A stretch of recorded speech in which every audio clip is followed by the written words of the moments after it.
EMDR is eye movements desensitization reprocessing. Most people, even if they don't have trauma that they're trying to work through, know EMDR. And there's a reason for this. It's because it works. Where talk therapy fails, EMDR succeeds because it activates the brain in ways that allows it to become more neuroplastic and shift from these locked in trauma responses that can be so disruptive to your daily life. It's an 8-phase protocol, and I won't go through all the 8 phases, but the initial session of EMDR will feel a lot like normal talk therapy. It's history taking. We're gathering information, learning the story, learning. Once the client feels safe with the therapist, the work moves into the target sequencing. And that's the star map of somebody's trauma narrative. That's the star map of all of the events that were difficult or traumatic. We take inventory and we start drawing connections to these core beliefs, such as I'm not good enough, I'm not safe, I can't protect myself, I'm worthless.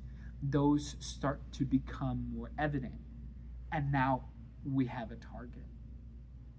It's not until later that the reprocessing begins. That may take anywhere between 4 to 6 weeks of preparation. And when it's done right, that reprocessing is what opens up the mind a little bit. Some of those connections start to reprocess. And it's all done via a mechanism that is centuries old. This free associative experience, in that although the prescribed 8 phases are very structured, the actual work is quite the opposite. It's a bit of a beautiful dialectic in that the real work of trauma healing happens within the client. And the less the therapist says, the faster that process goes. You can think of it as, it's like the client enters into a train when they begin the processing. And that train's got a destination.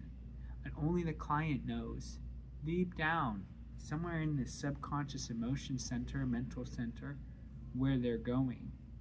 Even though sometimes you got to go through dark tunnels, but it's not the therapist's job to drive the train. And we see a lot of success, and it's just a general increase of quality of life. They learn something, and it's not a certain something, it's something that's different for everyone, but that something is usually a pretty good thing, and it's a joy to be a part of that.